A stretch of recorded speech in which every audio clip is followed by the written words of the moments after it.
আজ আমরা মেলায় যেয়ে কি করলাম চলো শুরু থেকেই শুরু করি। Hello everyone, this is Tiyasha. বেশ কিছুদিন হয়ে গেল আমি আমার দিদুর বাড়িতে আছি, আমার মামার বাড়ি।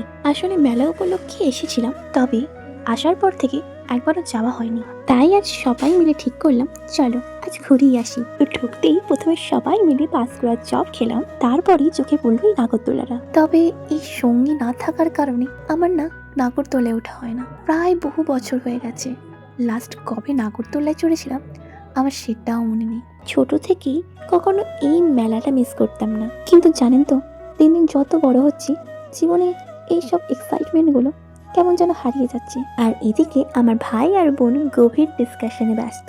জানো মেলায় সব থেকে ভিড় কোথায় হয়? এই কাপলেট আর এই জুয়েলারির দোকানে। আর হয়তো আমি সে একমাত্র মেয়ে যার মেলায় এলে কখনো কিছুই পছন্দ হয় না। তারপর আর কি, এই তিনটে পুচকেকে দেখে আমারও খুব ইচ্ছা করছিল, বাট বড় হয়ে গেছি, কি আর হবে।